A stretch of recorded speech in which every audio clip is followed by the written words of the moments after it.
Little girl sees millionaire chained inside a cage with lions, then she does this. Comment below telling me what you thought of this story, rating it from 0 to 10, and let me know which city you're watching from.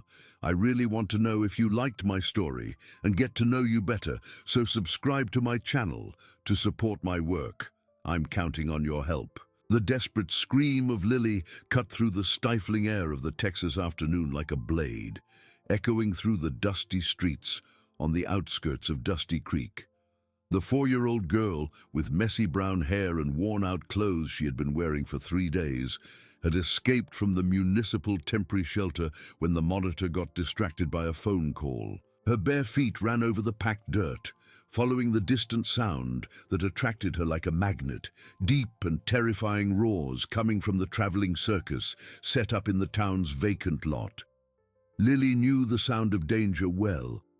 At 4 years old, she had already learned that adults could be threatening, that loud voices usually preceded pain, and that hiding was her best defense. But something about those roars was different. There was an urgency, a desperation that echoed the very fear she carried in her chest since she could remember existing.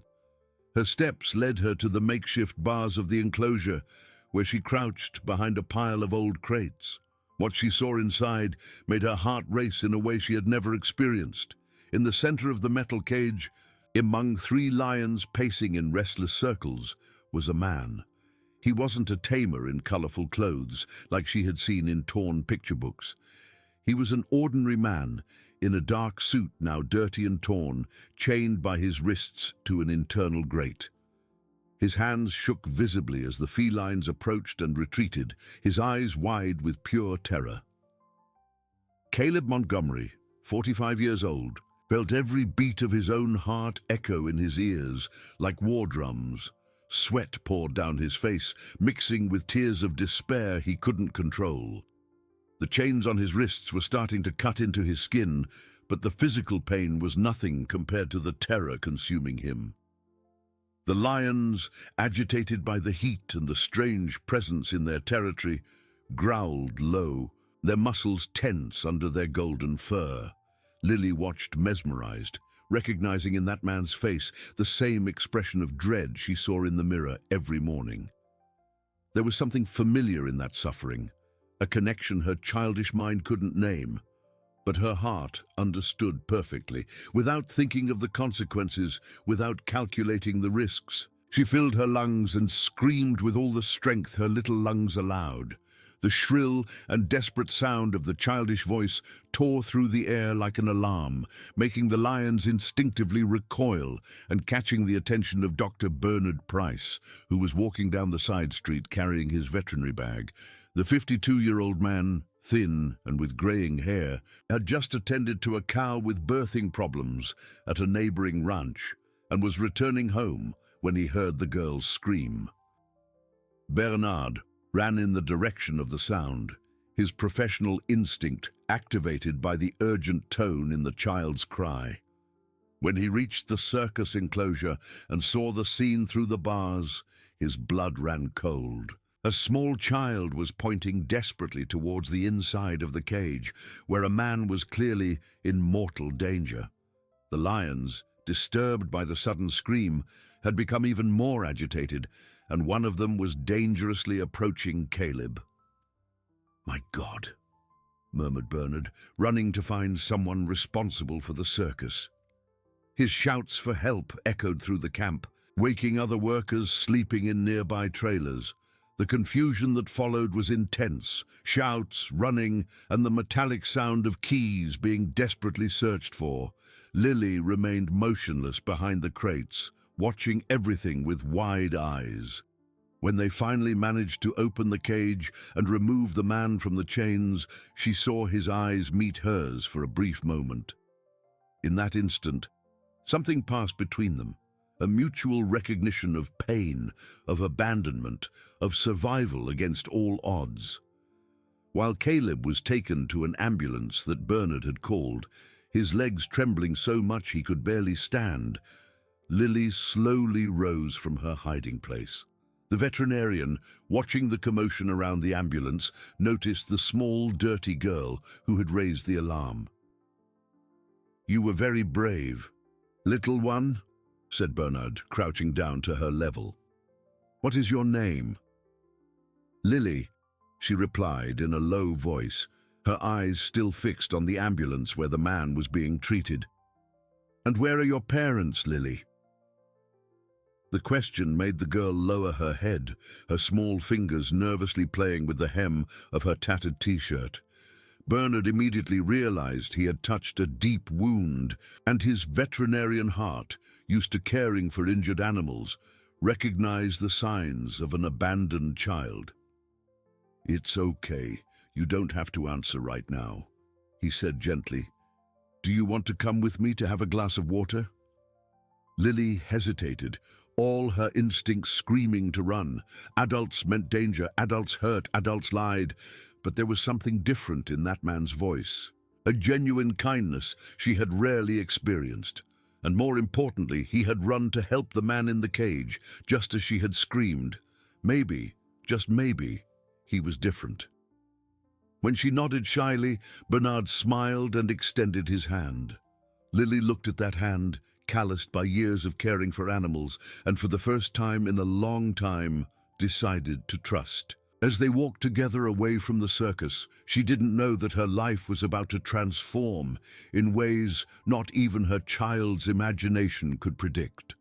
The sound of distant roars still echoed in her ears, mixing with the noise of the ambulance taking the mysterious man away. Something had changed that suffocating afternoon in Dusty Creek, something that would connect their lives in ways neither could imagine. Bernard's small house was on a quiet street in the Oakwood neighborhood, with its white-painted walls and a backyard where chickens scratched freely among stalks of corn and squash.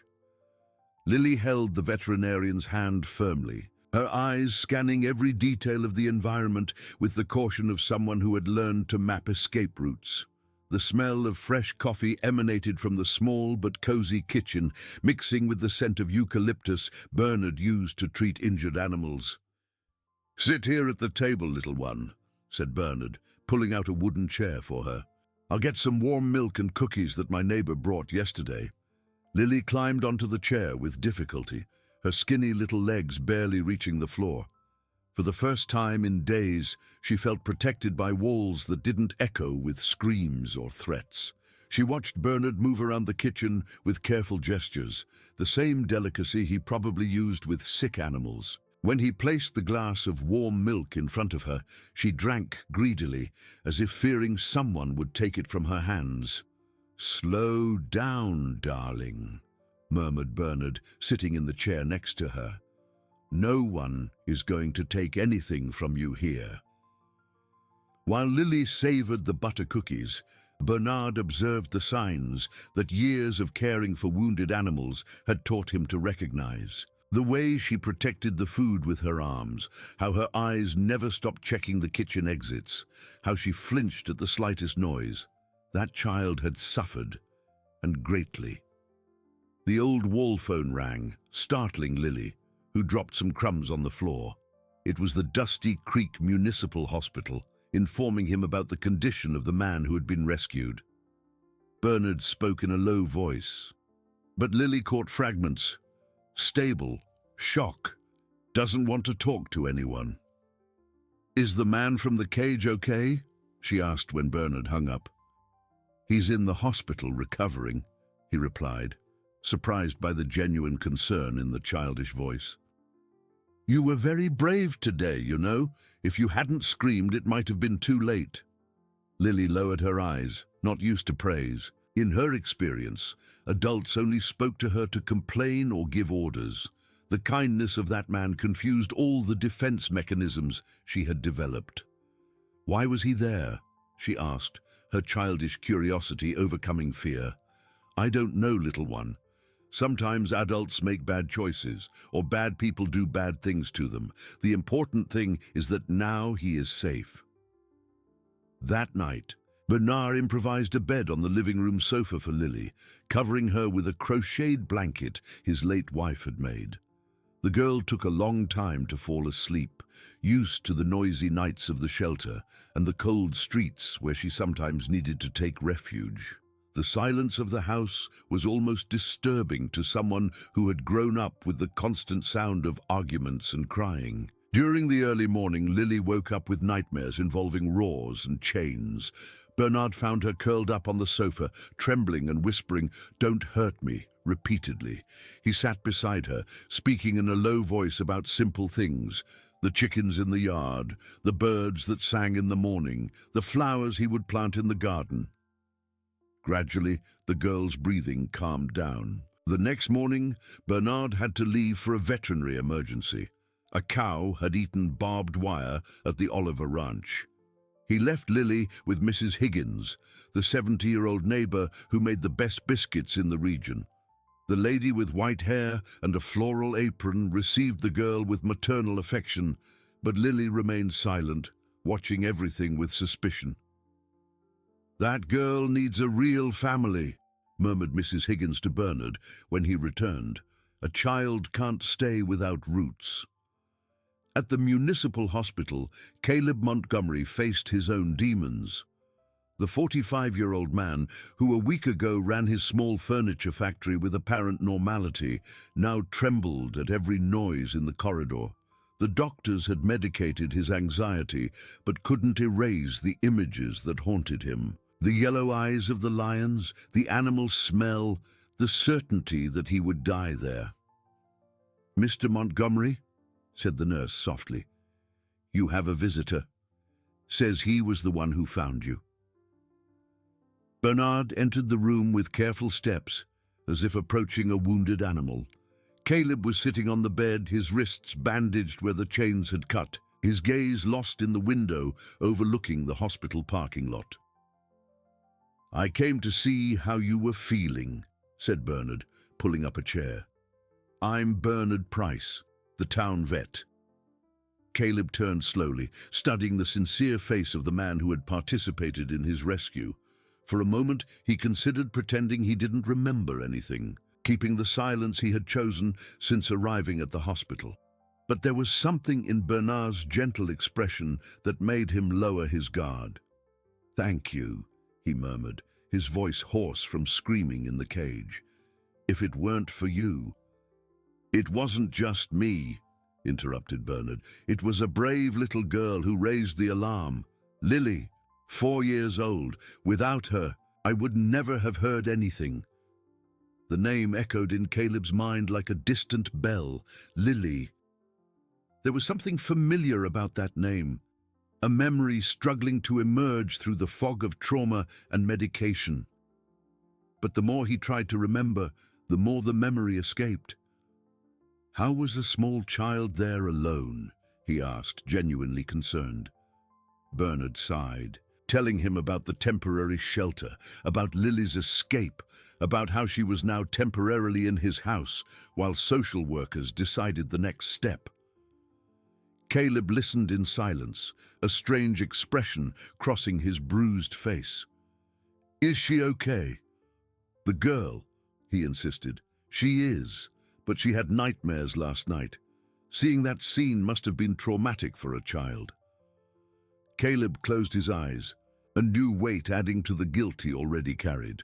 His situation had traumatized an innocent child, someone who already seemed to have suffered enough in life. The responsibility for that childish pain was another stone in a chest already compressed by shame. "I need to see her," he said suddenly, surprising Bernard. "I need to apologize to her." "I don't know if that's a good idea right now," replied Bernard carefully. "She's very scared, doesn't trust unknown adults." "But I'm not unknown," murmured Caleb, a spark of memory shining in his eyes. "There's something about this girl. Lily. That name." Bernard observed the confusion on Caleb's face, realizing there was more to the story than appeared. He decided not to press, but was curious about that strange reaction to the girl's name. That afternoon, when Bernard returned home, he found Lily sitting in the backyard, talking softly to a red hen scratching nearby. The scene touched his heart. Such a small child seeking company in animals, perhaps because they didn't judge or hurt her.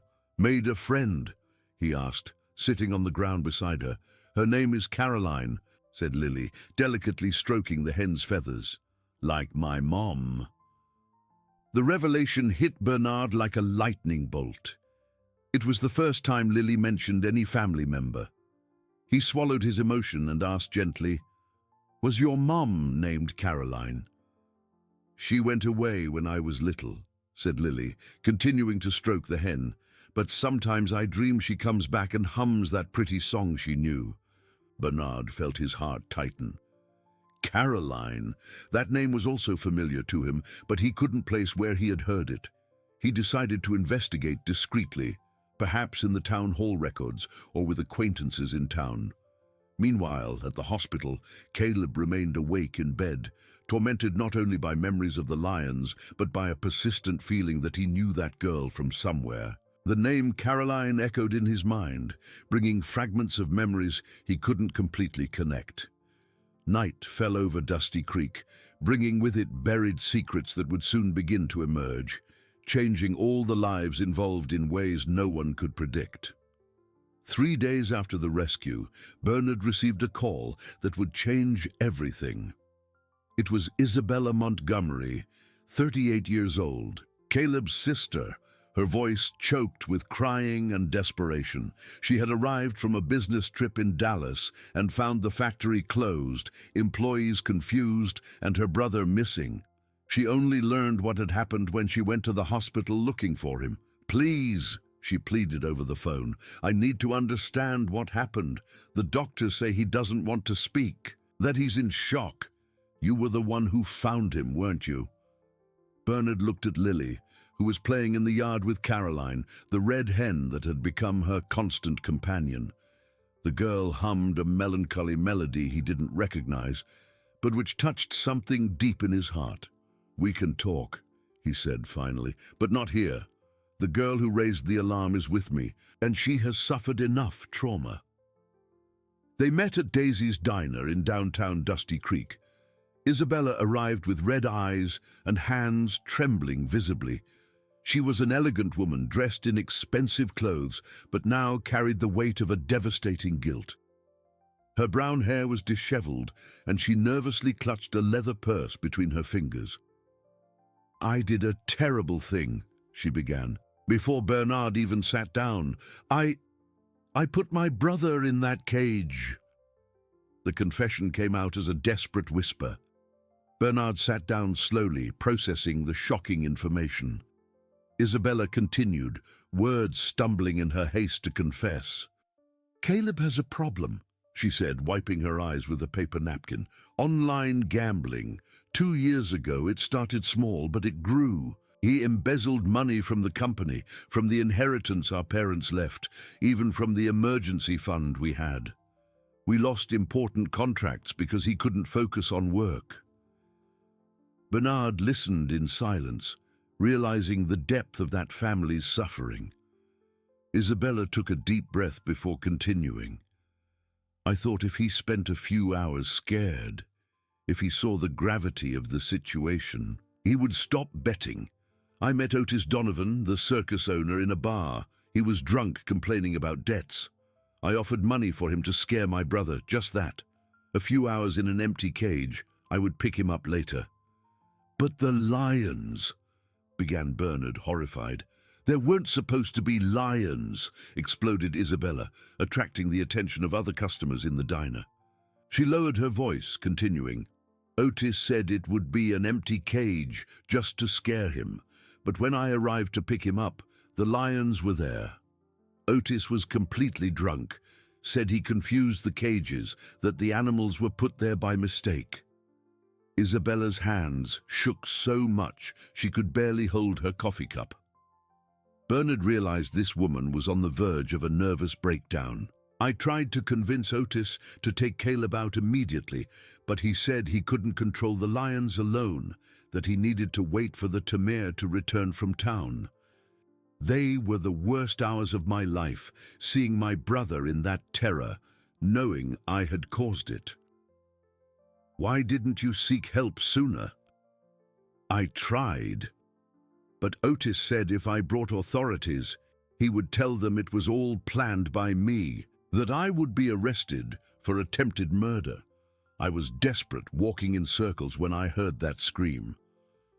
Bernard closed his eyes, imagining Caleb's despair in those endless hours of terror. But there was something more disturbing in Isabella's story.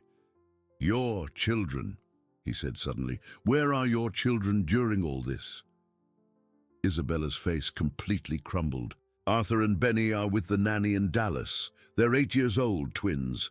They know nothing about their uncle's problem, about what I did. How am I going to explain to them that I almost killed my own brother?" The conversation was interrupted when Bernard's phone rang. It was Mrs. Higgins, his neighbor, her voice frantic. "Bernard, you need to come now. The girl is gone. She was playing in the yard a few minutes ago. Now she's nowhere." The veterinarian stood up abruptly, leaving money on the table. Isabella followed him, insisting on helping with the search. During the ride to the house, she asked about Lily, and Bernard briefly told her about the shelter girl who had saved Caleb. When they arrived at the house, they found Mrs. Higgins walking nervously around the yard. "I looked everywhere," she said. "The last time I saw her, she was singing to that hen." It was then that Bernard noticed that Caroline, the red hen, had also disappeared. A suspicion grew in his mind. "She went to the hospital," he said with certainty. "Lily went to visit Caleb." The rush to the municipal hospital was tense. Isabella, driving her imported car through the narrow streets of Dusty Creek, asked constant questions about Lily. There was something in her concern that seemed to go beyond courtesy. "What is she like?" "The girl?" asked Isabella while parking. "Small, too thin, brown hair, very intelligent but traumatized, doesn't trust adults." At the hospital, the receptionist confirmed what Bernard suspected. "The little girl? Yes, she's upstairs. Said she was a patient's daughter. No one had the heart to stop her. She seemed so determined." They ran up the stairs to the 3rd floor. In Caleb's room, they found a touching scene.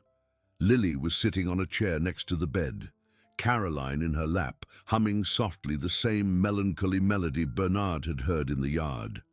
Caleb was awake, listening with an expression of growing astonishment and recognition. "Lily," called Bernard, relieved, "you made us very worried."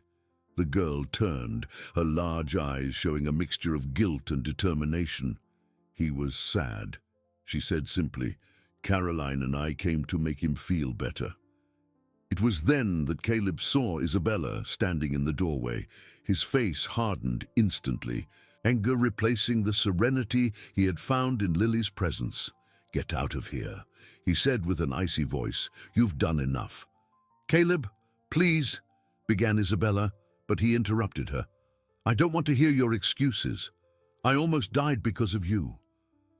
Lily watched the tension between the siblings with perceptive eyes.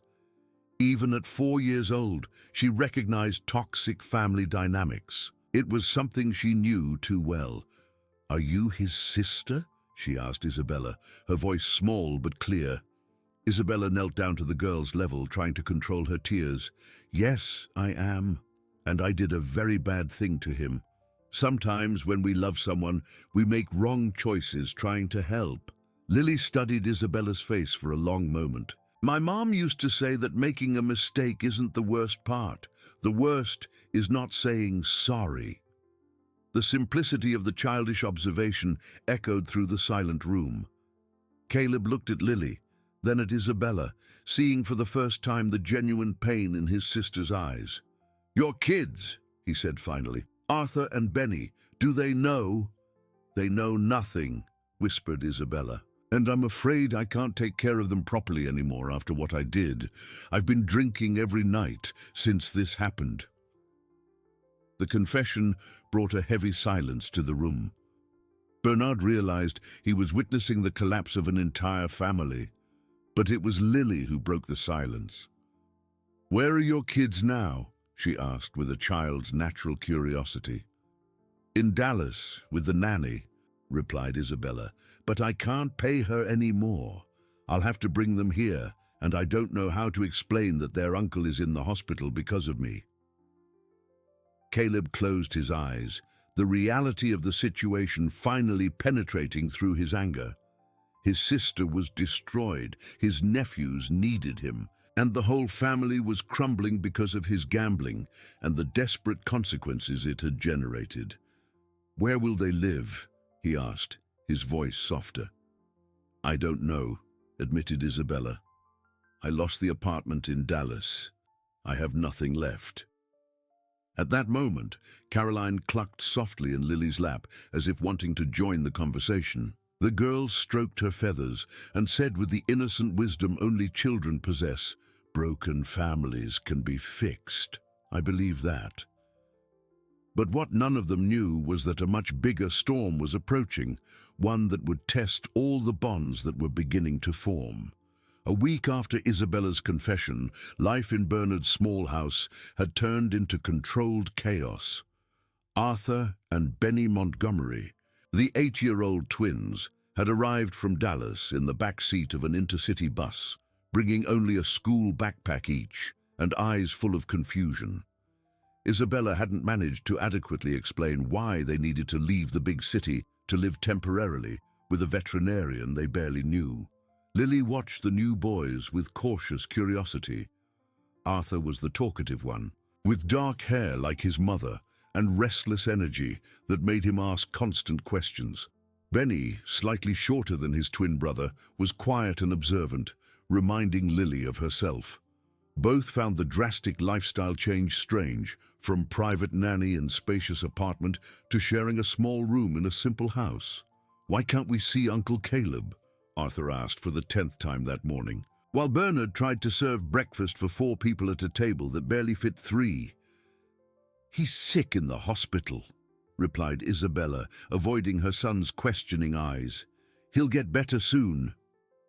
Benny, sharper, noticed the tears his mother tried to hide and the empty beer bottles she thought she had hidden well at the bottom of the trash. Lily noticed too, recognizing the signs of an adult who drank to forget problems. She had seen it many times at the shelter. The situation became tenser when Bernard received a call from the hospital. Caleb had had an anxiety attack during the night, screaming about lions and chains until he was sedated. The doctor suggested he needed psychological counseling, but the public health system in Dusty Creek didn't offer that kind of specialized treatment. "He needs to go to Houston," said the doctor over the phone. "There are private clinics there that can help, but the cost is high." Bernard hung up the phone and looked at Isabella, who was sitting at the kitchen table with her head in her hands. Since the children arrived, she could barely keep her composure, alternating between moments of excessive attention and periods of complete mental absence. "I don't have money for private treatment," she murmured. "I spent everything trying to save the company after I discovered Caleb's embezzlement. I even sold our mother's jewelry." It was then that Arthur asked a question that changed everything. "Mom, where is the money Dad left for us?" Isabella paled. The twins' father had died in a traffic accident 2 years earlier, leaving substantial life insurance for the children, which was supposed to be kept until they turned 18. Only Isabella had access to the money in cases of medical or educational emergencies. "The money is... it's saved," she lied.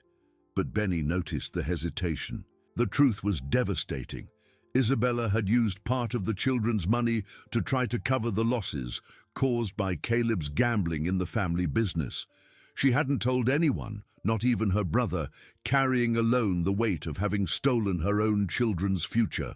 That afternoon, while the children played in the yard, Bernard confronted Isabella about her growing dependence on alcohol. He found her in the bathroom trying to hide another bottle of vodka. "This can't go on," he said firmly. "You have responsibilities. Your children need you." "My children would be better off without me," replied Isabella, her voice choked. "I destroyed my brother's life, stole my children's future, lost our home. I'm a complete failure." Outside, Lily heard everything through the slightly open window. The pain in Isabella's voice echoed her own experience with adults who gave up when things got hard. But unlike other times, now she felt something new, the desire to help. The girl went to the yard where Arthur and Benny were playing with Caroline, the hen that had become the unofficial mascot of the house. The three sat under the pecan tree, and Lily, with her wisdom of one who had survived much suffering, began to explain what was happening. "Your mom is very sad," she said simply. "Sometimes adults get so sad they do bad things to try to stop feeling pain." "Like what?" asked Arthur, genuinely curious. "Drinking things that make the head fuzzy, lying to protect the people they love, making bad choices, trying to solve problems." Benny, the quiet one, surprised the others by speaking. "I know she hides bottles, and I know she's lying about Dad." The three sat in silence for a moment, processing the complexity of the situation they were in.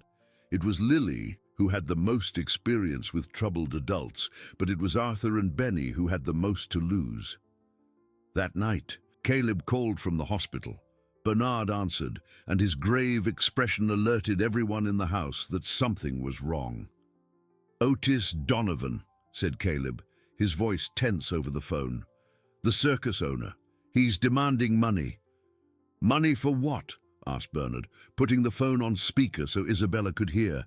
"He says the whole mess caused losses for the circus, that the lions got stressed, that he lost audience because the story spread through town. He wants $10,000 in compensation, or he'll sue the whole family." Isabella let out a groan of despair. $10,000 was more money than she had seen gathered in months. The furniture company was closed. She had no job, no home of her own, and now they faced a legal threat. "He can't do that," said Bernard indignantly. "He was the one who put the lions in the wrong cage." "Yes, he can," replied Caleb bitterly. "He has a lawyer, and the official version is that I broke into the circus to steal.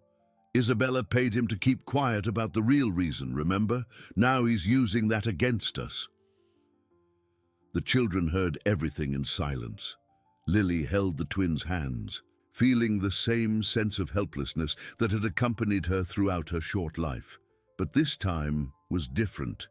This time, there were people she cared about, people who didn't deserve to suffer. Isabella stood up abruptly from the table and left the house, ignoring Bernard's calls. They heard her crying in the yard, deep sobs echoing the pain of a woman who had lost complete control of her life. "Is she going to abandon us?" asked Arthur in a low voice, tears starting to appear in his eyes. "I don't know," admitted Bernard honestly. "But as long as you are here, I will take care of everyone." Lily looked at the frightened faces of the twins and made a decision. She got up from the table and went out to the yard, where she found Isabella sitting on the ground under the pecan tree, her head resting on the trunk. "You can't leave," said Lily, with the firmness of someone who had seen many adults give up. Isabella lifted her swollen eyes to the 4-year-old girl watching her seriously. "They would be better off without me, Lily. I only bring problems." That's not true," insisted Lily, sitting beside her. "Arthur and Benny need you, and Uncle Caleb too. Families don't work when someone leaves." "How do you know so much about families?" asked Isabella, surprised by the girl's maturity. "Because I never had a real one," replied Lily simply, "but now I'm learning how it works." That night, while everyone tried to sleep in the cramped space of Bernard's house, none of them knew that Otis Donovan had done more than just threaten.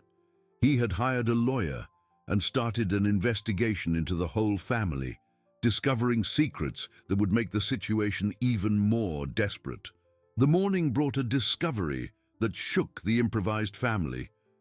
Benny woke up gasping and struggling to breathe, a worrying wheeze coming from his small lungs. Bernard, with his veterinary experience, immediately recognized the signs of a severe respiratory crisis and rushed the boy to the municipal hospital. In the emergency room, The diagnosis was devastating. Benny had developed acute asthma, possibly triggered by the emotional stress of the last few days. The doctor explained that treatment would require expensive medications, special inhalers, and regular monitoring with a specialist. The monthly cost would reach over $1,000, money none of them had. Without proper treatment, the attacks can become fatal, warned Dr. Stevens, the pediatrician on duty. This type of reactive asthma needs to be controlled immediately. Bernard felt the world collapse on his shoulders. His municipal vet salary barely covered the house's basic expenses, and now he needed to support 4 people and pay for expensive medical treatment. Isabella, who had spent the night awake fighting the urge to drink, cried silently beside the bed where Benny was admitted for stabilization. "It's all my fault," she murmured. "The stress I caused is killing my son." Arthur, sitting on a plastic chair next to his twin brother's bed, held Benny's hand tightly. Lily was at the foot of the bed, humming softly the melody her mother Caroline used to sing, trying to calm the boy who breathed with difficulty. It was during this tense vigil that a nurse brought unexpected news. "There's a man downstairs asking about you," she said. "Says he's a lawyer and needs to speak with the Montgomery family urgently." Bernard went down to meet a thin, well-dressed man of about 50, who introduced himself as Attorney Marcus Stone, hired by Otis Donovan. His words were like daggers in the already wounded heart of the family. "My client has decided to sue, not only for moral damages, but also for defamation," said the lawyer with professional coldness. "The circus story has spread through the region, damaging the establishment's reputation. In addition to the $10,000 compensation, we now demand $15,000 for damages to image." $25,000, repeated Bernard, incredulous. "That's impossible. Then you will have to answer in court. And I am sure a deeper investigation will reveal interesting things about this family." The veiled threat made Bernard sweat cold. There was something in the lawyer's tone that suggested knowledge of family secrets that hadn't yet been exposed. When he went back upstairs, he found Isabella talking to Caleb on the phone, her expression one of total panic. "He found out about the boy's money," whispered Isabella, covering the phone. "Otis hired a private investigator. He knows about the life insurance I used to cover the company debts." The revelation hit everyone like a bolt. Bernard understood that Isabella had committed a crime by misusing money intended for her children. If this were publicly exposed, she would lose custody of the children permanently, and Arthur and Benny would be sent to distant foster homes. That afternoon, while Benny slept sedated in the hospital, Lily asked a question no one had considered. Why is the circus man being so mean? Wasn't he the one who put the lions in the wrong place?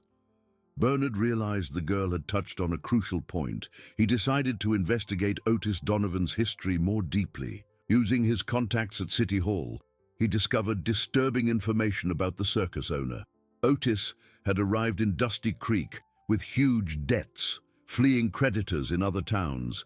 His circus was failing, the animals malnourished, and he desperate for money. Isabella's proposal to scare Caleb had been an opportunity for easy profit, but when things got out of control, he saw an even bigger chance for extortion. "He's blackmailing us," said Bernard to Isabella when he returned to the hospital. "He knows you committed irregularities with the boy's money and is using that to pressure us." Isabella was at the limit of her strength. She hadn't slept properly for days. Her son was sick. She had no money for medical treatment, faced a lawsuit, and now discovered her financial crimes had been exposed. "Maybe it's better if I turn myself in," she said, her voice broken. "Confess everything to the authorities. Take responsibility. At least the boys would be free of this mess." "And where would they go?" asked Arthur, who had overheard the conversation. "You are our mom. You can't just leave." It was then that Benny woke up from sedation and made a statement that changed everyone's perspective. I heard you talking last night about Dad's money. Arthur and I know you took our money, Mom." The silence that followed was deafening. Isabella looked at her children with horror, realizing she had lost even the trust of the only people who still loved her unconditionally. "Do you hate me?" she asked, tears streaming down her face. "No," said Arthur firmly, "but we want to understand why. Why did you lie? Why did you take our money?" The raw honesty of the children forced Isabella to confront her actions for the first time. She sat on the hospital bed and, with a trembling voice, told the whole truth. Caleb's gambling, the bankruptcy of the family business, the desperation that led her to use the children's life insurance to try to save the family business. "I thought I could return the money before you grew up," she explained. "I thought saving the company could generate enough profit to replace everything." But things only got worse. Lily, observing everything with her big, serious eyes, approached the bed and held Isabella's hand. "My mum told me once that mistakes only turn into worse things when we hide them. Maybe it's time to stop hiding." That night, while Bernard desperately crunched numbers trying to find a way to pay for Benny's treatment, he received a call that would change everything once again. It was from a former veterinary colleague in Houston, Dr. Patricia Moore. "Bernard," she said, her voice charged with urgency, "I need to tell you something about a patient I treated years ago, a woman named Caroline. She mentioned Dusty Creek, mentioned you as a distant relative. She had a little daughter, Lily." Bernard's heart stopped. "Caroline was my sister," he said slowly. "We lost contact years ago. Did she pass away?" "No, Bernard. Caroline is alive." The revelation exploded in Bernard's mind like a bomb. Lily, the girl who had saved Caleb, who was now part of his improvised family, was his biological niece, and his sister Caroline, whom he believed had left this world, was alive somewhere. "Where is she?" he asked, his voice choked with emotion. "It's complicated," replied Patricia. "She's been interned in a psychiatric clinic for 5 years, had a severe nervous breakdown after she lost her daughter. But Lily is here with me." "Exactly, and maybe it's time for Caroline to know her daughter is alive and safe." Bernard hung up the phone with shaking hands. He looked at Lily, who was sleeping on the hospital hallway sofa, hugging a rag doll someone had donated. His niece, daughter of his lost sister, the brave child who had saved a man and was now helping a destroyed family reconnect. But before he could fully process this revelation, a nurse came running. "Mr. Price, Benny is having another respiratory crisis. We need you here now." Benny's respiratory crisis was the most severe so far. The 8-year-old boy fought to breathe while doctors rushed around his bed, administering emergency medications and pure oxygen. His lips were blue, and the wheeze in his lungs echoed down the hospital corridor like a silent cry for help. Isabella held her son's hand with desperate strength, whispering words of encouragement between sobs. Arthur was paralyzed with terror, watching his twin brother fight for his life. Lily, even though the youngest, was the one who kept calm, humming softly Caroline's melody that always soothed tense situations. "We need to transfer him to Houston immediately," said Dr. Stevens, after temporarily stabilizing the boy's breathing. "We don't have the necessary equipment here for such severe cases. He needs a specialized pediatric ICU." "How much does a transfer cost?" asked Bernard, even though he knew he couldn't pay. $3,000 just for medical transport, not counting the costs of hospitalization in a private hospital because the public ones in Houston are overcrowded. Isabella collapsed into the chair beside the bed. It was impossible. She didn't have $3,000. She didn't even have $300. The children's money had all been used to cover the company debts, and now her son was dying for lack of resources. It was then that Bernard made a desperate decision. "I'm going to sell my truck," he said. "It's old, but it should be worth about $5,000. At least we pay for the transfer." "Bernard, I can't accept that," protested Isabella. "You've already done too much for us." "Accept it," interrupted Lily with her firm voice. "Families make sacrifices for each other. Uncle Bernard taught me that." While Bernard went out to arrange the sale of the truck, a person no one expected arrived at the hospital. Caleb. He had discharged himself against psychiatrists' advice and come running upon hearing of his nephew's crisis. He was still visibly shaken. His hands shook occasionally, and his eyes had that distant look of someone carrying recent trauma. "How is he?" asked Caleb, approaching the bed where Benny breathed with the help of machines. "Bad," admitted Isabella, "and we don't have money for the treatment he needs." Caleb closed his eyes, feeling the weight of his past decisions crushing his family. His compulsive gambling had destroyed not only his own life, but now threatened the life of his innocent nephew. "I'm going to work," he said suddenly. "Anything. Construction? Cleaning? Doesn't matter. I'll pay for his treatment." "With what experience?" asked Arthur, genuinely curious. "You always worked in the factory."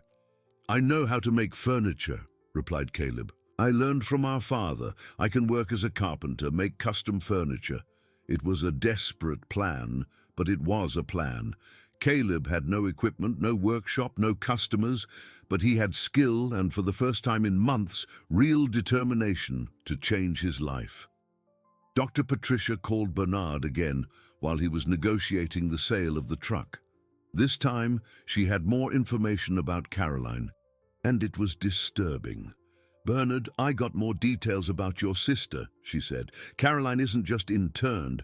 She's in a psychiatric clinic because she tried to hurt herself severely when she lost Lily." "What do you mean lost? Wasn't Lily in the shelter?" "Not directly. Caroline worked at a furniture factory right here in Dusty Creek. When she discovered she had mental health problems, she lost her job. Without income, she couldn't support Lily anymore and gave her to an aunt, a woman named Aunt Clara." The name hit Bernard like a punch. Aunt Clara was known in town for her problems with alcohol and aggressive behavior. If Lily had spent time with her, that explained many of the traumas the girl carried. "Where did Caroline work?" asked Bernard, although he already suspected the answer. "At a company called Montgomery Furniture. It was owned by a man named Caleb." Bernard hung up the phone in shock. The connection was revealing itself to be more complex than he imagined. Caroline had worked for Caleb, lost her job, given Lily to Aunt Clara, and then had a nervous breakdown. Caleb was indirectly responsible for the entire tragedy that had befallen his family. When he returned to the hospital, he found a touching scene. Lily had convinced the nurses to let her sit on the bed next to Benny and was telling stories softly to keep him calm. Arthur listened attentively, and even Isabella seemed calmer, hearing the girl's soft voice. "Once upon a time, there was a red hen named Caroline," Lily recounted, "who took care of all the chicks on the farm, even those who weren't her children. She sang a special song that made everyone feel safe." Bernard realized that Lily was, unconsciously, telling the story of her own mother. The melody she hummed, the hen's name, everything was a fragmented memory of Caroline that the girl preserved without fully understanding. Caleb watched everything in silence, a strange expression crossing his face. There was something familiar in the melody Lily sang, something that awakened old memories in his still fragile mind. "Where did you learn that song?" he asked gently. "My mom sang it to me," replied Lily, "before she went away." "What was your mom like? Do you remember?" Lily closed her eyes, concentrating. She had brown hair like mine, and hands that smelled like wood, because she worked in a place where they made tables and chairs. Caleb's heart stopped. Caroline, the kind employee who had worked in his factory for 3 years, who always hummed that melody while organizing files, who had resigned abruptly, claiming family problems. Lily was Caroline's daughter. My God, he murmured, the pieces of the puzzle fitting together in his mind. I fired your mother. Everyone in the room turned to him, confused by the sudden declaration. Caroline worked in my factory, continued Caleb, his voice choked with guilt. She resigned, but I was going through personal problems at the time, the beginning of my gambling addiction. I didn't pay attention when she tried to explain about family difficulties. I simply accepted her resignation. Isabella understood the implications immediately. If Caroline lost her job, she had no way to support Lily, and had to give her to Aunt Clara, completed Bernard, the terrible story revealing itself completely. Lily listened to everything with her characteristic seriousness. At 4 years old, she understood she was discovering why her life had been so difficult, why she had gone hungry, why Aunt Clara treated her badly, why her mother had gone away. My mom didn't leave because she didn't love me, she said finally, more to herself than to the others. She left because she was sick.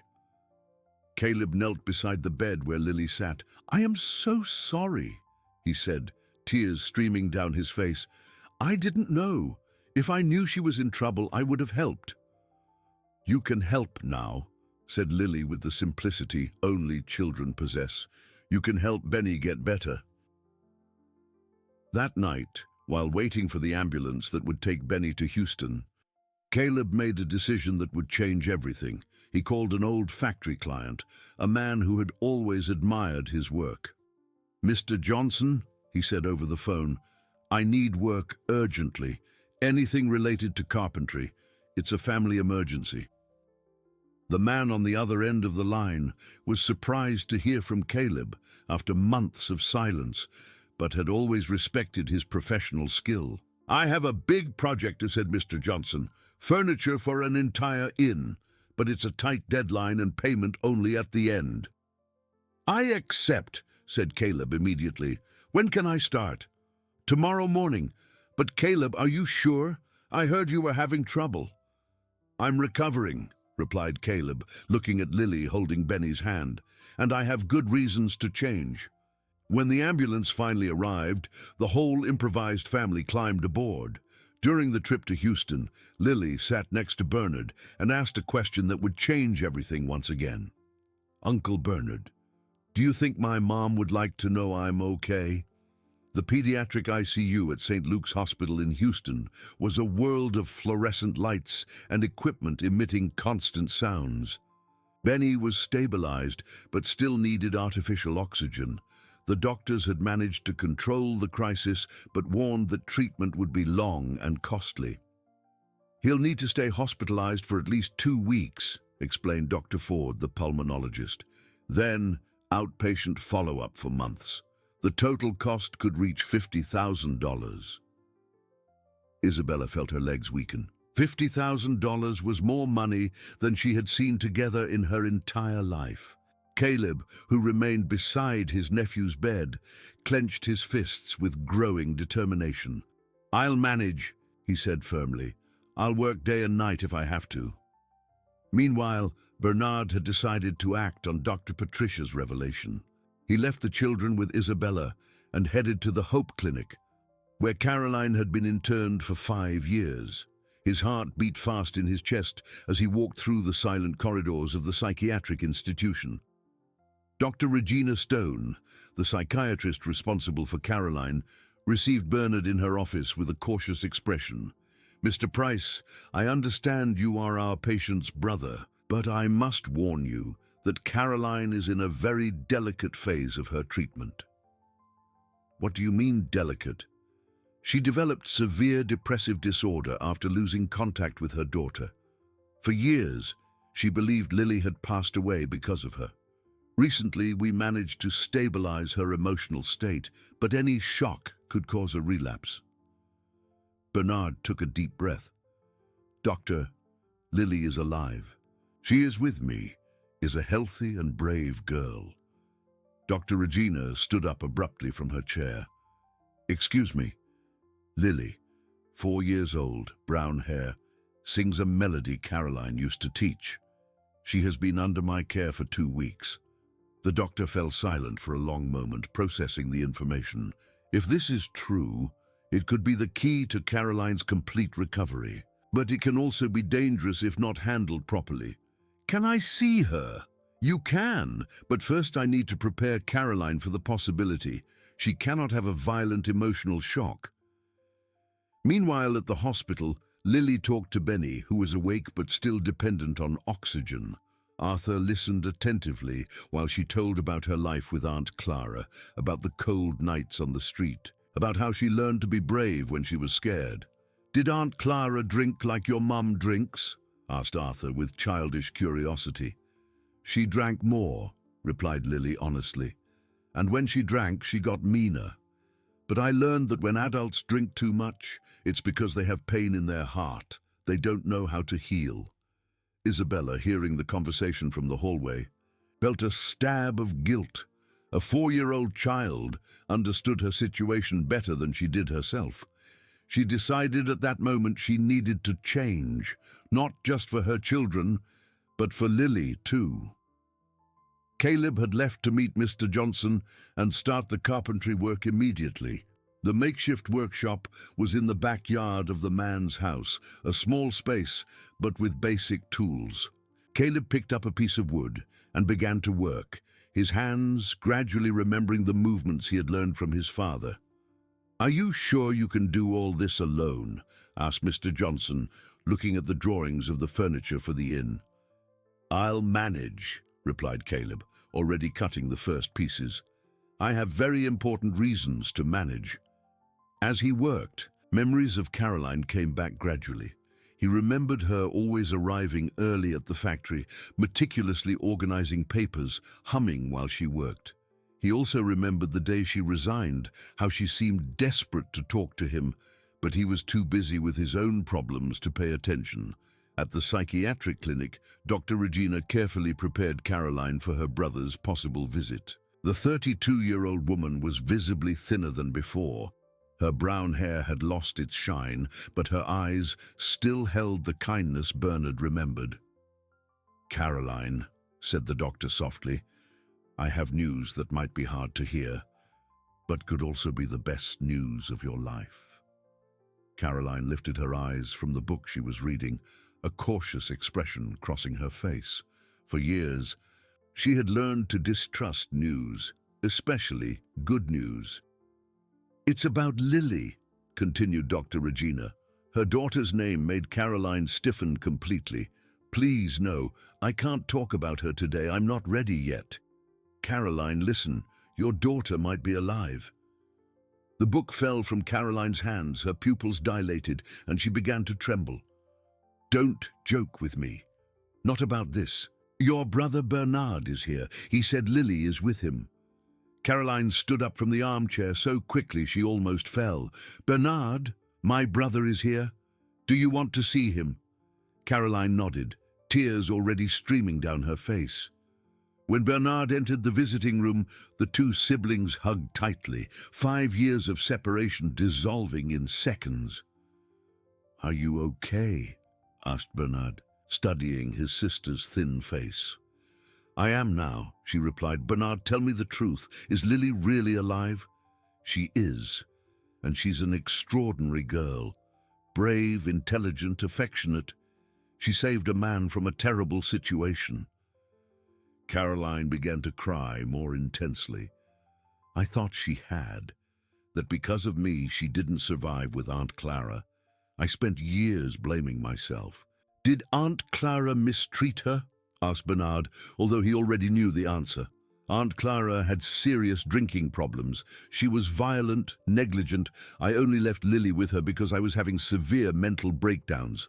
I couldn't work or take care of her properly anymore. I thought it would be temporary until I recovered." "But you didn't recover?" "No. When I tried to get Lily back, Aunt Clara said she had, that she hadn't survived pneumonia, said it was my fault for abandoning my daughter." Bernard felt a deep rage against Aunt Clara for lying so cruelly. "Aunt Clara lied, Caroline. Lily escaped from there alone and ended up in a temporary shelter. "Can I see her?" asked Caroline, her voice trembling with hope and fear. "She's in Houston right now at the hospital. One of the children we are caring for is hospitalized. But Caroline, I need to prepare you. Lily went through a lot of trauma.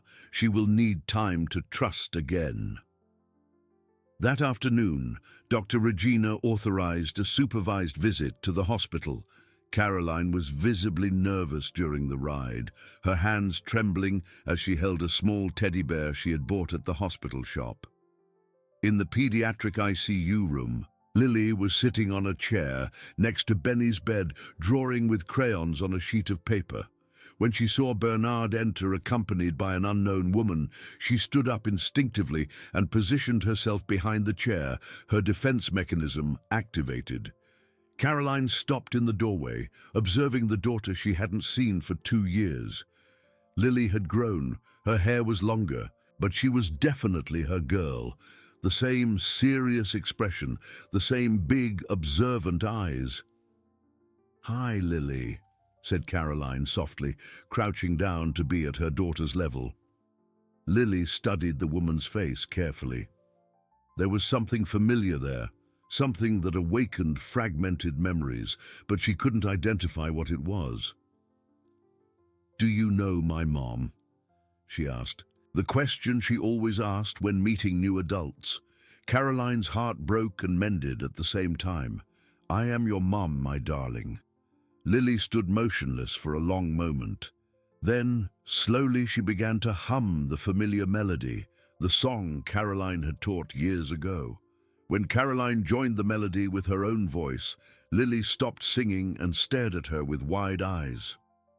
You are really my mom?" "Yes, I am, and I am so sorry for taking so long to find you."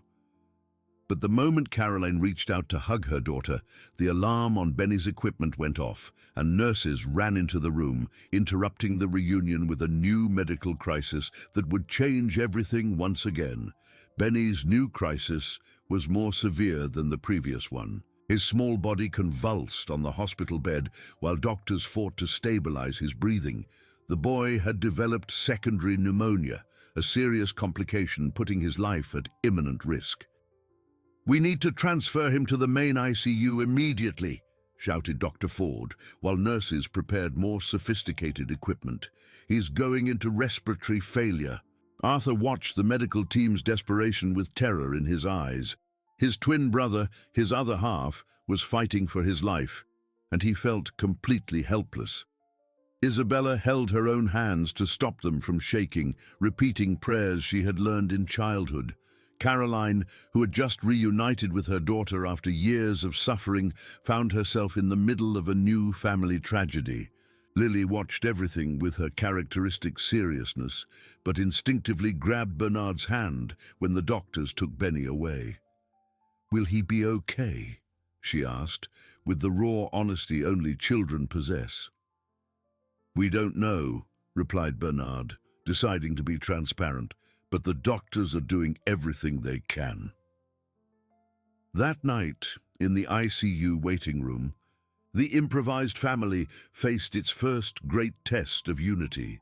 Isabella had completely stopped drinking since her son's hospitalization, replacing alcohol with strong coffee and pure anxiety. Caroline remained close to Lily, but respecting the space the girl needed to process the reunion. "Mom," said Lily suddenly, using the word for the first time in years, "why did you leave?" But the question Caroline feared most had finally arrived. She took a deep breath, carefully choosing words to explain complex concepts to a 4-year-old. "I got very sick in my mind," she said softly. "Sometimes adults get so sad and confused, they can't take care of the people they love anymore.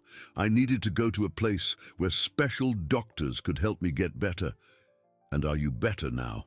Caroline looked into her daughter's big, serious eyes. "I'm much better, but I still need to take medicine and talk to doctors regularly." During the early morning, Caleb arrived at the hospital after working 18 hours straight at the carpentry shop. His hands were covered in new calluses, his back ached, but he had completed the first part of the furniture order.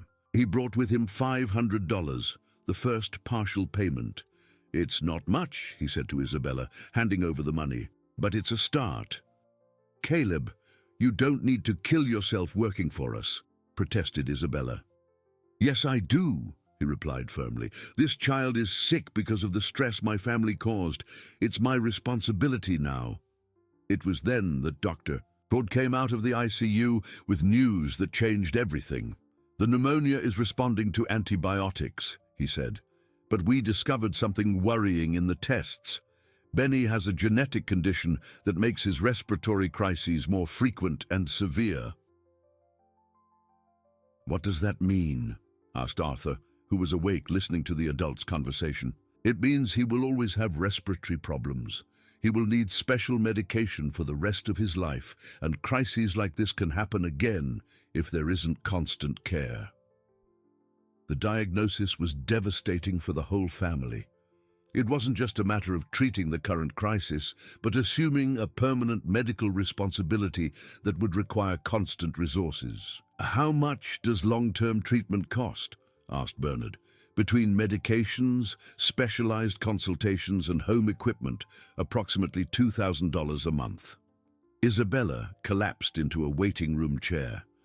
$2,000 a month was more than Bernard's salary. It was impossible, but it was Caroline who made an unexpected proposal. "I am entitled to a disability pension," she said. "It's $1,200 a month. I can contribute to his treatment." "Caroline, you need that money for your own treatment," protested Bernard. "I need a family more," she replied, looking at Lily.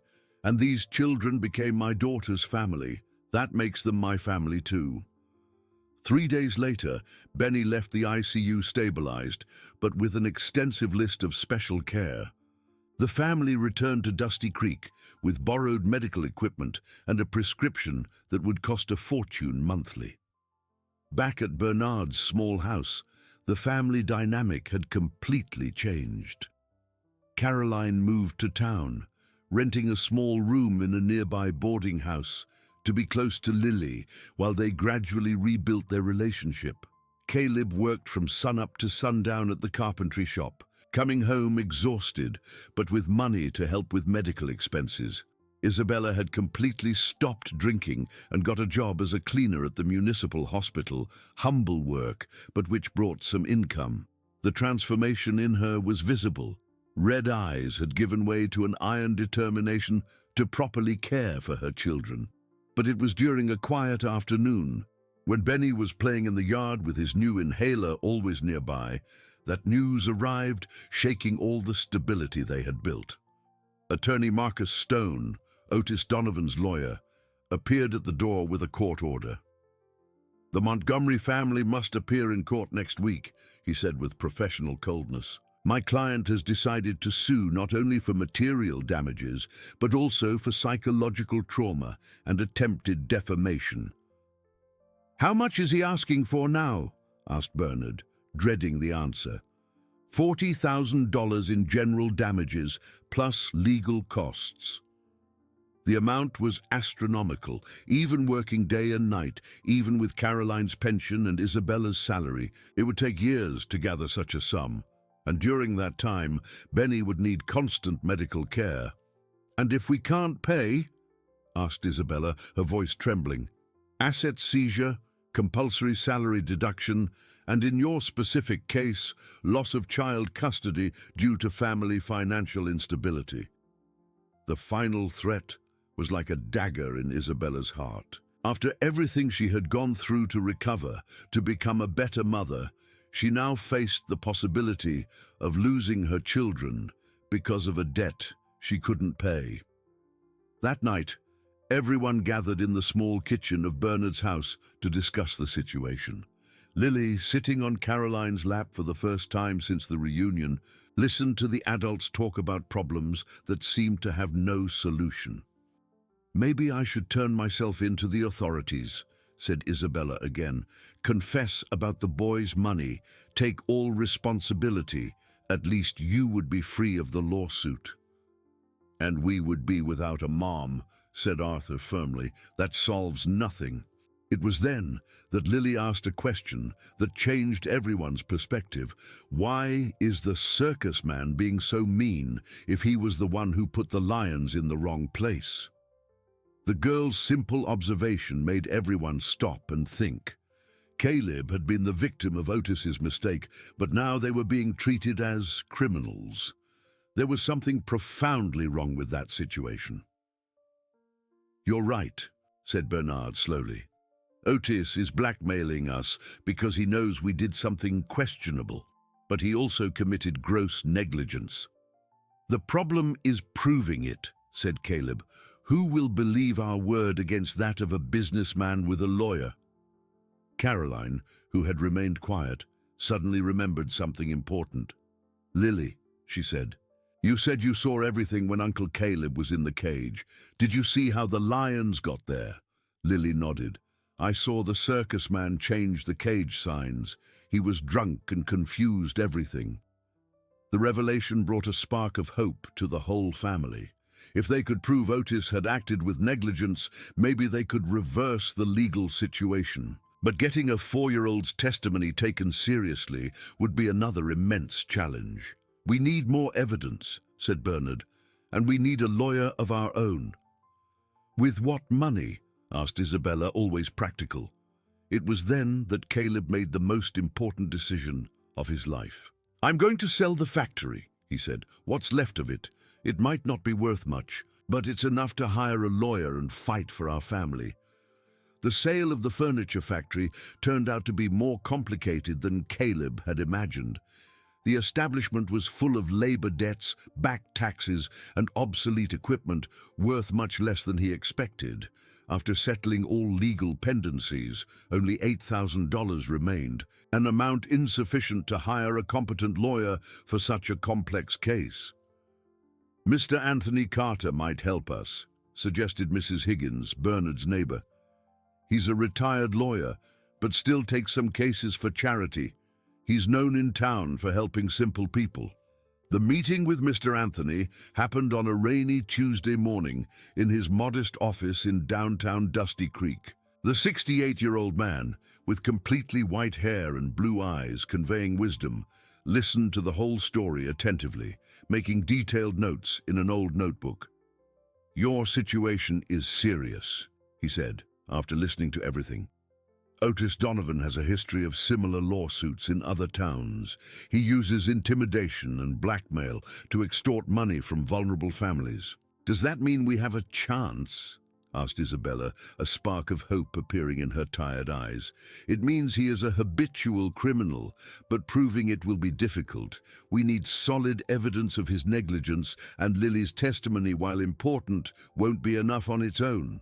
Mr. Anthony accepted the case, charging only procedural costs, but warned they would have to work quickly. The trial was scheduled for 15 days later, and Otis had already presented false witnesses, claiming they had seen Caleb invading the circus with criminal intent. While the adults planned the legal defense, the family's daily life continued full of challenges. Benny needed to use the inhaler several times a day, and any physical exertion or strong emotion triggered minor respiratory crises. Arthur had become super protective of his twin brother, rarely moving more than a few feet away from him. Caroline and Lily spent afternoons together, carefully rebuilding their relationship. The girl still showed natural caution with adults, but gradually allowed her mother to hug her, read stories to her, and help her with drawings. The melody both hummed had become the symbol of their reconnection. "Do you remember our old house?" asked Caroline one afternoon, while doing a simple puzzle. "I remember the smell of wood," replied Lily, "and you making porridge in the morning before going to work. I'm so sorry I left you with Aunt Clara. If I knew you were sick," interrupted Lily with the impressive understanding of a child who had suffered much. "Sick people sometimes can't take care of other people. But now you're better." The simplicity of childish forgiveness touched Caroline deeply, who still fought against the guilt she had carried for years. Caleb continued working exhaustively at Mr. Johnson's carpentry shop, but now with a different goal. Besides paying for Benny's medical expenses, he saved every penny to contribute to the legal costs. His hands were constantly bruised from heavy work, and his back ached every night. But he persisted. "Why are you sacrificing yourself so much for us?" asked Arthur one afternoon, watching Caleb arrive home visibly exhausted. "Because you are my family now," replied Caleb, sitting heavily in a kitchen chair. "And because my bad choices almost destroyed you, now I need to make right choices." The first unexpected twist came when Mr. Anthony discovered that Otis Donovan had falsified documents about the health status of the lions.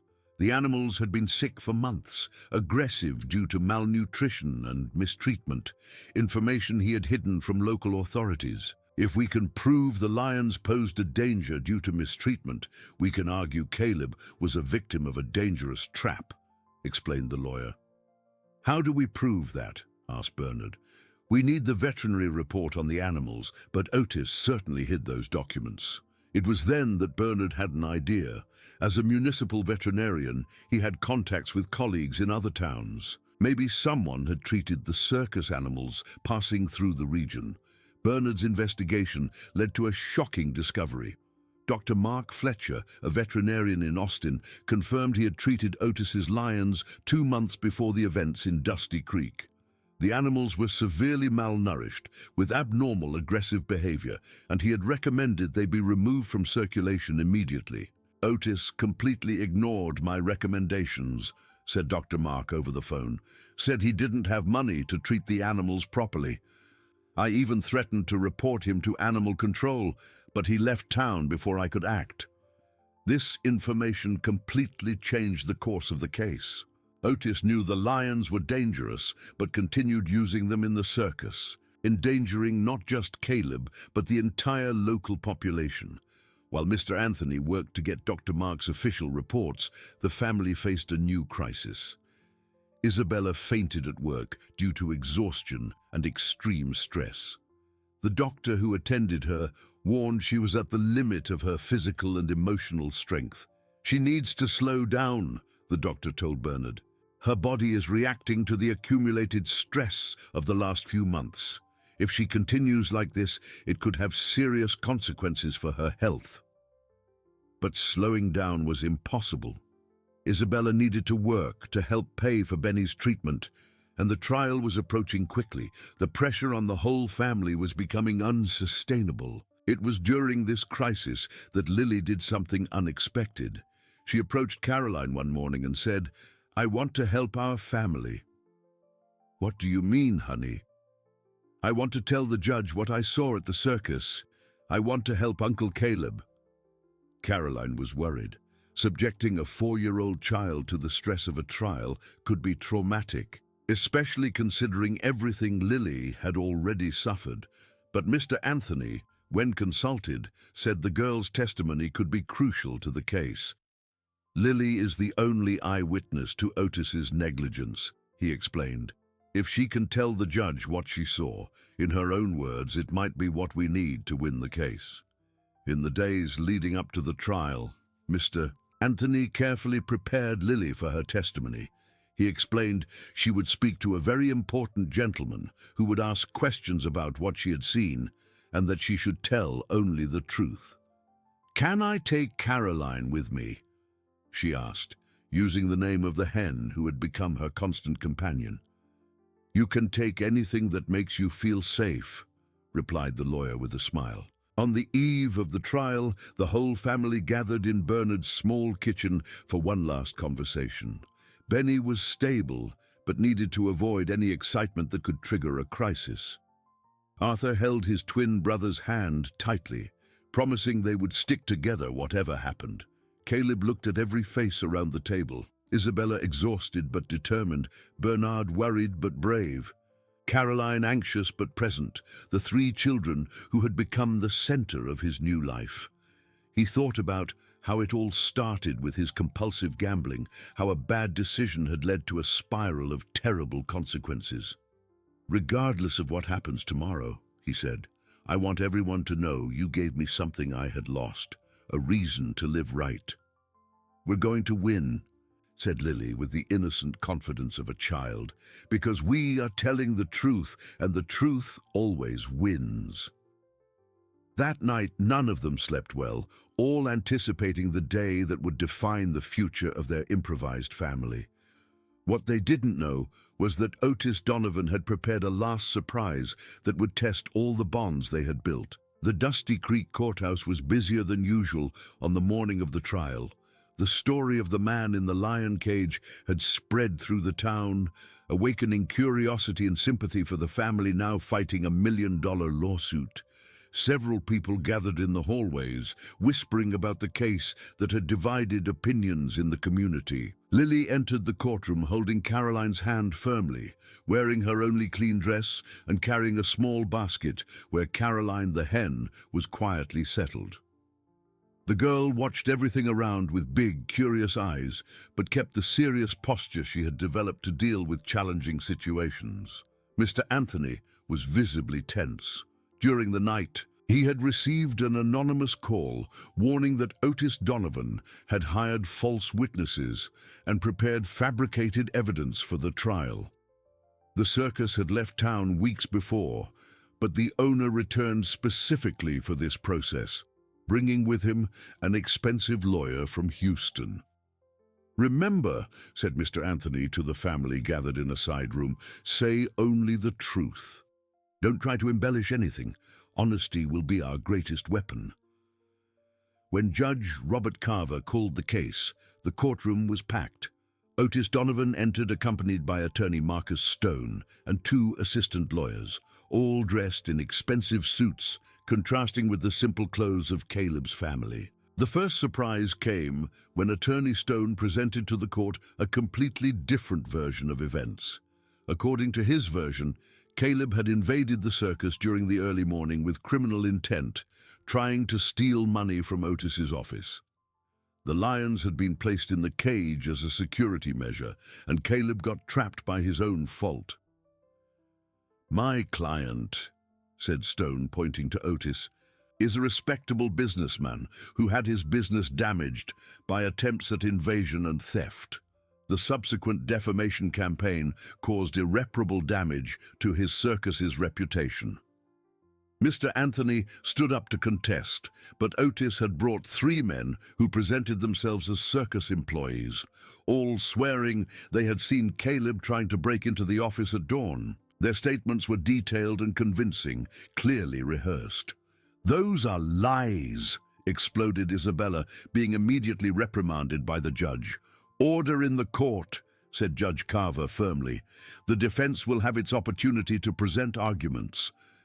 When it was the defense's turn, Mr. Anthony began by presenting Dr. Mark's report on the lion's condition. The document confirmed the animals were malnourished, sick, and posed a public danger due to mistreatment.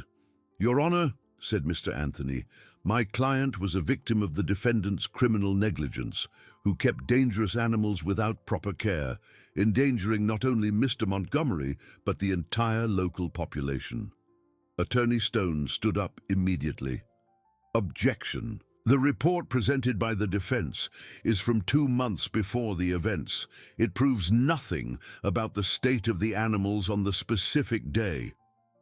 The judge accepted the objection, significantly weakening the defense's argument. Mr. Anthony realized he needed something stronger, and that was when he called Lily to testify. The girl walked to the front of the courtroom with firm steps, carrying Caroline in the basket. Her presence caused a murmur among those present, some commenting on the cruelty of subjecting such a small child to a trial. "Lily," said Mr. Anthony gently, "can you tell the judge what you saw on the day Uncle Caleb was in the cage?" With her clear voice and without hesitation, Lily began to recount the events. How she had escaped from the shelter, how she followed the sound of roars, how she saw Caleb chained in the cage with the lions, but it was when she described Otis that the trial took an unexpected turn. "The circus man was staggering," she said, "and smelled just like Aunt Clara when she drank the hidden bottles. He changed the cage signs because he was confused. I saw him put the lions in the wrong place. Attorney Stone stood up immediately. Objection. A 4-year-old child cannot be considered a reliable witness. She may be confusing memories or being influenced by the family. But it was then that something unexpected happened. Lily looked directly at Otis and said, "You are lying. I saw you crying afterwards, saying you had messed up." Otis's face paled visibly. The girl's specific and detailed accusation had touched on a truth he didn't expect to be exposed. "This is absurd," shouted Otis, standing up abruptly. "This girl is making up stories." His exaggerated reaction caught the judge's attention, who ordered silence. Mr. Anthony realized there was an opportunity and pressed further. "Lily," he said, "can you describe exactly what the circus man did with the cage signs?" With impressive precision for a child her age, Lily described how Otis had removed a sign saying "empty" from a cage and put it on one where the lions were, then doing the reverse, with the sign indicating the presence of animals. "He was talking to himself," she added, saying bad words and complaining about something about money. The specific and technical description was difficult to have been invented by a child, and the judge was clearly impressed with the coherence of the account. It was then that Otis made the fatal mistake. Unable to control his anger, he stood up again and shouted, "That girl knows nothing! It was supposed to be just a scare! There were never supposed to be real lions." The silence that followed was deafening. Otis had just confessed that the original plan was to scare Caleb, indirectly admitting his participation in the scheme. Attorney Stone desperately tried to control the damage. "My client is emotionally shaken by the pressure of this trial." But the damage was done. Mr. Anthony stood up immediately. "Your Honor, the defendant just confessed there was a plan to put my client in a dangerous situation, confirming the minor's testimony." The judge asked for a 1-hour recess to analyze the testimonies. During this break, the family gathered in the court hallway, all processing what had happened. "I think we won," said Caroline, hugging Lily. "Lily was very brave," said Arthur admiringly. "The hen too," added Benny, making everyone laugh for the first time in weeks. But when the trial resumed, Otis had calmed down and prepared a last desperate move. Attorney Stone stood up with an envelope in his hand. "Your Honor," he said, "my client would like to present evidence regarding the true financial situation of the plaintiff's family. We discovered that Mrs. Isabella Montgomery committed misappropriation by misusing the minor children's life insurance." Isabella's heart stopped. Otis had discovered her financial crime and was using it as blackmail in court. If this information were made official, she would lose custody of the children and still face criminal prosecution. "These details," continued Stone, "prove that this family has a history of criminal activities, casting doubt on the credibility of their testimonies." Mr. Anthony was visibly desperate. There was no denying the accusation, as the bank documents were true. The victory that seemed certain had turned into a devastating trap. It was then that Lily, who had remained quiet on the family bench, stood up and walked again to the front of the courtroom, surprising everyone. "Can I say one more thing?" she asked the judge, her voice small but determined. Judge Carver, intrigued by the girl's courage, allowed her to speak. "What they are saying about Aunt Isabella is true," said Lily, causing a general shock in the courtroom. "But she did it because she was desperate to save the family after Uncle Caleb got sick because of gambling. And now she works every day to return the money and take care of Benny, who is very sick." She paused, looking directly at the judge. "Good people sometimes do bad things when they are very scared, but bad people do bad things because they want to hurt others. Aunt Isabella was trying to protect. That man there was trying to hurt." The simplicity and wisdom of Lily's words echoed through the silent courtroom, touching the hearts of everyone present and making it clear that the true judgment was about much more than money. The silence following Lily's words lasted several seconds until Judge Robert Carver spoke. The judge, clearly touched by the girl's brutal honesty, asked for a new recess to deliberate on all elements presented. During this break, something unexpected happened in the court hallways. A woman of approximately 50, elegantly dressed, approached Mr. Anthony with evident urgency. It was Mary Jane Drake, Otis's ex-wife, who had traveled from Austin as soon as she heard about the trial through mutual acquaintances. "Counselor," she said, her voice trembling with nervousness, "I need to speak urgently. I have information about my ex-husband that can change everything." Mr. Anthony, realizing the seriousness of the situation, took Mary Jane to a private room where the family was waiting. What she revealed left everyone in shock. Otis has a history of similar extortions in at least 5 different towns, she began, taking a folder of documents from her purse. He uses the circus as a front to scam vulnerable families. The scheme is always the same, creates a controlled danger situation, then sues for astronomical amounts. Bernard studied the documents Mary Jane had spread on the table. They were newspaper clippings, court cases, and even photos of other families who had been victims of the same scam. "Why didn't you report it before?" asked Isabella, still processing the information. "Because he threatened me, and because I was afraid of being considered an accomplice. During our marriage, he forced me to participate in the scams, claiming it was to support the family." Mary Jane explained she had divorced Otis 2 years ago, precisely because she could no longer stand his criminal life. She had kept evidence as personal protection, but never found the courage to report him officially. "There's more," she continued, showing a recording on her phone. "This conversation was recorded 6 months ago, when he called me drunk, bragging about the perfect scam he was planning in Dusty Creek. The recording was devastating. In it, Otis detailed how he had been hired by Isabella to scare Caleb, how he had deliberately put the lions in the cage to make the situation more dangerous, and how he planned to extort the family later, knowing they wouldn't have resources to defend themselves legally. He said small families are easy targets because they don't have money for competent lawyers," revealed Mary Jane, tears in her eyes. "Said the more vulnerable the family, the better the business." Mr. Anthony realized he had just received the ultimate weapon to destroy Otis's case. But before he could fully process the information, a court official came to call them back to the session. When the trial resumed, Judge Carver announced his preliminary decision. Considering all testimonies presented, especially the defendant's involuntary confession and the coherence of the minor's testimony, this court is inclined to reject the compensation claim. Otis stood up abruptly, clearly desperate. "This is absurd. You can't give credibility to a child against an established businessman." It was then that Mr. Anthony stood up with Mary Jane's folder in his hands.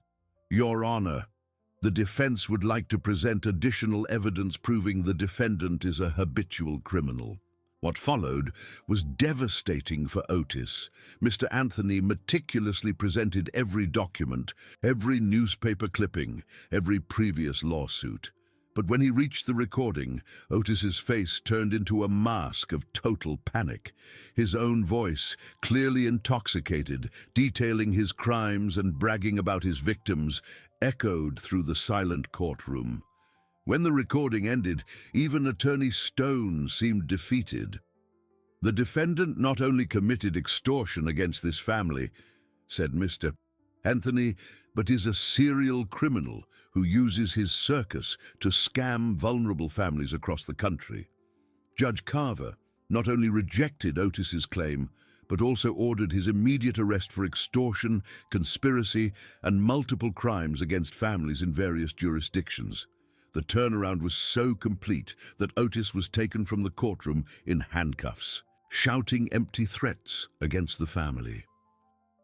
When they left the courthouse, the family was in shock from the complete victory. Not only had they gotten rid of the million-dollar lawsuit, but Otis would face years in prison for the crimes he had committed against other families. "Is it really over?" asked Arthur, still disbelieving. "It's over," confirmed Mr. Anthony with a smile. "And Mary Jane will receive a significant reward for providing the evidence that put a criminal behind bars." But the joy of victory was quickly replaced by a more immediate concern. Benny had felt sick during the trial, probably due to emotional stress, and needed to go back to the hospital immediately. During the ride to the hospital, Caroline held Lily's hand and asked a question that had been tormenting her for days. "Would you like to come live with me? In an apartment just for us?" Lily looked at her biological mother, then at Bernard, Isabella, Arthur, and even Caleb, who had arrived running upon hearing of Benny's medical emergency. Her answer surprised everyone. "I want to live with all of you," she said simply. "I don't want our family to separate now." At the hospital, Dr. Ford confirmed Benny was stable, but warned that emotional stress had aggravated his respiratory condition. "He needs a completely quiet environment for the next few months," said the doctor. "Any additional tension can trigger more severe crises." It was then that Caleb made a decision that surprised everyone. "I'm going to use the money from the factory sale to buy a big house," he announced. "A house where we can all live together, where Benny has the quiet environment he needs." "Caleb, you don't need to do that," protested Isabella. "Yes, I do," he replied firmly. "For months, my bad choices almost destroyed our family. Now, I want to make choices that unite us forever." The proposal generated a long discussion among everyone. Bernard was worried about abandoning his house, where he had lived with his late wife. Caroline feared living in a group might complicate her psychological recovery. Isabella questioned if she could contribute adequately to a large house. "What if it doesn't work?" she asked. "What if we start fighting if problems come back?" It was Lily who gave the final answer. "Then we solve the problems together, just like we did with the bad man from the circus. Families don't give up on each other." 2 weeks later, they moved into a large house on the outskirts of Dusty Creek, with a backyard big enough for Caroline, the hen, to scratch freely. The house had 4 bedrooms, a spacious kitchen, and mostly fresh air and tranquility Benny needed for his recovery. The division of responsibilities was natural. Bernard continued working as a veterinarian, but now had help from Caleb, who set up a small carpentry workshop in the backyard. Isabella got a better job as a cleaning supervisor at the hospital, and Caroline gradually began to contribute with sewing work she did at home. Lily adapted perfectly to the new dynamic, dividing her time between playing with Arthur and Benny and helping Caroline with crafts. The girl had become the emotional heart of the family, the one who noticed when someone was sad and knew exactly what to say to comfort them. But it was 3 months after the move that the discovery happened, which would change everything once again. Lily was playing in the yard when she found a box buried under an old tree at the back of the property. The box was rusty and heavy, locked with an old padlock Caleb managed to break with his carpentry tools. When they opened it, they found something no one expected: old documents, jewelry, and mostly a significant amount of cash the former owner had hidden there. "There must be about $15,000 here," calculated Bernard, counting the bills carefully. Along with the money, there was a letter explaining the money belonged to John Smith, the old owner of the house, who had hidden his savings there out of distrust for banks. The letter indicated that in the event of his passing, the money should be used to help needy families who came to live on the property.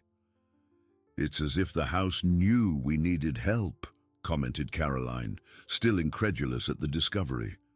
The money definitely solved the family's financial problems. Benny could access the best medications, Isabella managed to pay off the pending debts from the children's insurance, and there was still enough left for small improvements to the house and an emergency fund.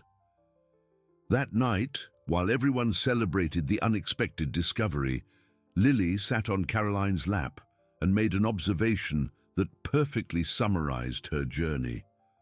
Before I was a lonely girl who had no one. Now I have a whole family who loves me. It's like all the bad days were worth it just to get here. 6 months after the discovery of the buried treasure, the family had found a harmonious routine in the big house.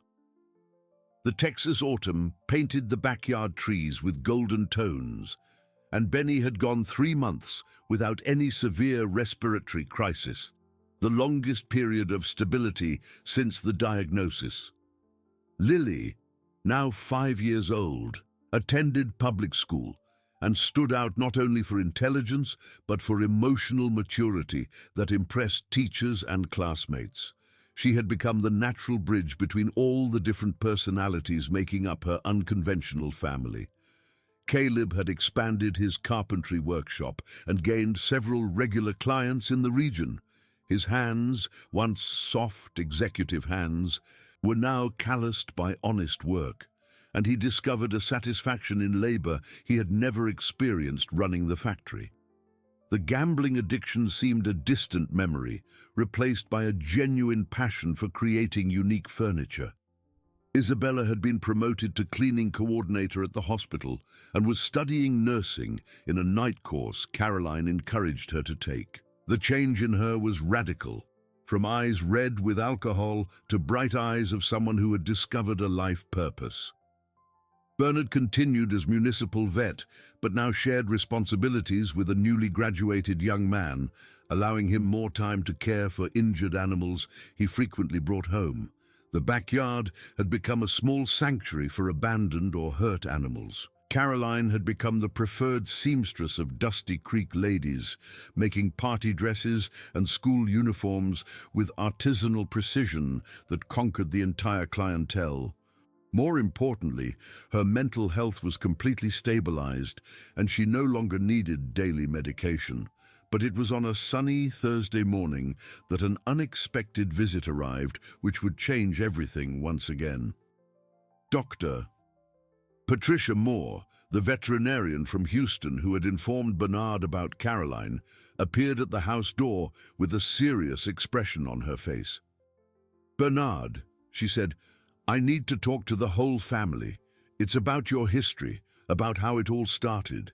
Gathered in the large living room, Dr. Patricia began to reveal information she had discovered during a personal investigation she had been conducting for months. "When I learned Caroline had reunited with her daughter, I decided to investigate more deeply the events that led to their separation," she began. "What I discovered is disturbing." She spread documents on the coffee table, including old medical records and notes in her own handwriting. "Caroline didn't develop psychological problems by chance," continued Dr. Patricia. "She was systematically poisoned by her own aunt, Clara, who added psychiatric drugs to her food for months." The silence that followed was absolute. Caroline paled, her hand automatically seeking Lily's. "What do you mean, poisoned?" asked Bernard, his voice tense. "Clara had stolen medications from the hospital where she worked, anxiolytics in high doses, administered without medical knowledge. The symptoms Caroline presented, mental confusion, paranoia, severe depression, weren't natural. They were induced." Dr. Patricia showed old blood tests she had obtained through medical contacts. The levels of drugs in Caroline's system at the time were dangerously high, incompatible with any legitimate medical prescription. "But why would Clara do that?" asked Isabella, horrified. "For Caroline's Social Security money and the possibility of getting custody of Lily. Clara had lost her job at City Hall and was financially desperate. If Caroline were declared incapacitated, she would receive benefits and have control over the pension." Lily, who had listened to everything with her characteristic seriousness, asked the question everyone was thinking. "Did Aunt Clara hurt me because she knew she was lying about my mom?" "Exactly," confirmed Dr. Patricia. Clara knew Caroline didn't have real mental problems. That's why she treated her with such cruelty. You were the living evidence she had destroyed a family for money. The revelation completely transformed everyone's understanding of past events. Caroline wasn't a mother who had abandoned her daughter out of mental weakness. She was a victim of a heinous crime committed by her own aunt. "Where is Clara now?" asked Caleb, controlled anger in his voice. "Interned in a rehab clinic in Houston. When she learned you had reunited, she had a complete nervous breakdown. During the crisis, she confessed everything to the doctors. Dr. Patricia explained Clara was facing criminal charges for poisoning, child abuse, and welfare fraud. She would most likely spend years in prison. The most important thing," she continued, "is that Caroline can sue the state for improper psychiatric internment. The compensation could be substantial." But Caroline shook her head immediately. "I don't want money for this. I just want the truth to be known." It was then that Lily made a declaration that surprised all the adults. "I want to talk to Aunt Clara."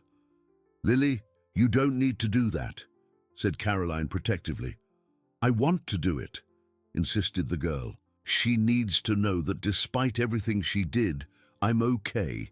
She needs to know she didn't manage to break me."